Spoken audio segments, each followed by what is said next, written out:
Hi, this part is dedicated to working on the silhouette. This is the base that you just need to make.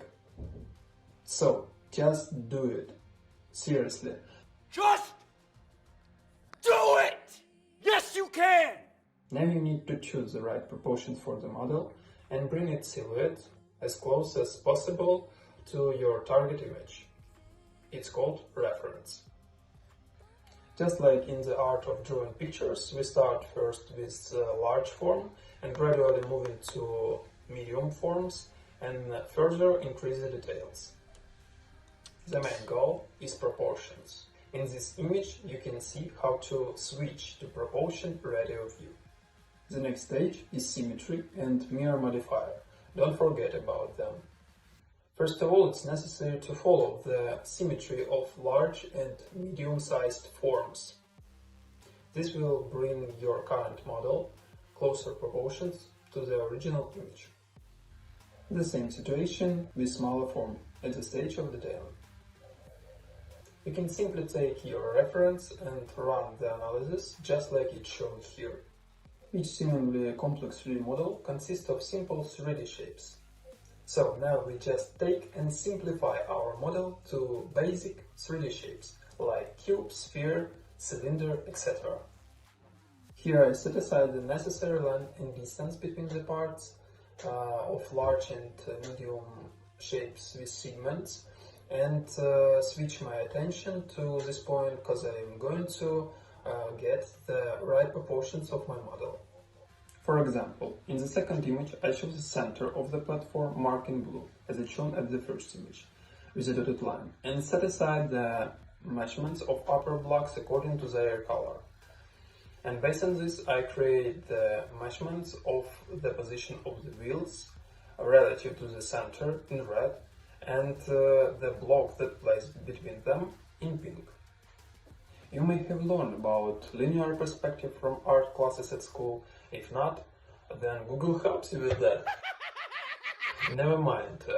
The third image is made in perspective. So it is important for you to draw the lines according to the rules of linear perspective on your reference or even a screenshot of your 3D model. I make it easier. Here I draw the green lines directed upwards, as well as parallel orange line directed along the entire object, according to the contours of medium and large forms. The points of intersection between the green and orange lines show the necessary proportions when placing the details of the model in height. In addition, the pink lines show the placement of detailing on the roof of the locomotive according to the same rules that I've described above. During the entire period of modeling, keep this vision related to success of your 3D model in your head and check your proportions from time to time according to your references. Okay, let's turn to my model. First of all, you need to understand the basic principles of navigation and working with basic 3D shapes. I hope you know how to move, rotate and scale objects in object mode and how to extrude, loop cut, insert, merge or remove some parts of these objects in edit mode. While I'm working on the silhouette, I don't pay much attention to the count of triangles or trees. I'll optimize it later. Okay, now modifiers appear in my work. In this video I used the bevel, mirror and array modifiers. These are basic modifiers that will help you create many different shapes in your work. Here I use the bevel modifiers to visualize the shape of the chamfers. Actually, it should be used last when the entire silhouette is as proportionally similar to the reference as it possible. When we agree that our silhouette and proportions looks very good, so we can move on to smaller forms. Sometimes I also make bevel edges on cubic shapes and then loop cut it several times to find the right location for the next part of my object. It works symmetrically and helps me quickly find the right place. So I take the vertex and put the cursor on it For the section, search the snap menu and then choose cursor to select it. Next, in object mode, I create a new 3D object. It is always created at the cursor position. Also, if necessary, you can transfer your object's origin to the cursor location for convenient further development.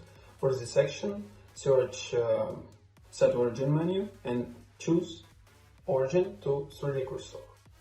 Sometimes, in order to create a new object from an existing one, I take edges from one loop cut and make bevel edges. Next, I highlight the necessary loop of polygons. In my case, it's Alt plus Select Faces. And then I duplicate it by Shift plus D and then separate it. For this section, you need to find Separation menu and choose Selection. Next, in Edit mode of New Objects, I close the open parts with the missing polygons.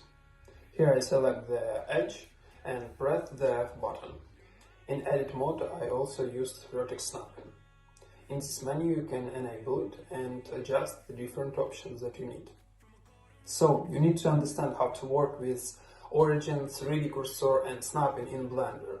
In addition to all, you need to figure out the Apply menu, mainly with parameters All Transforms, because the work of some modifiers directly depends on these points. For example, Mirror and Array. Now it can blow your mind, but after regular practicing, you'll do it more and more rapidly without even thinking about the name of these operations. To increase the speed of work, learn the hotkeys. See you!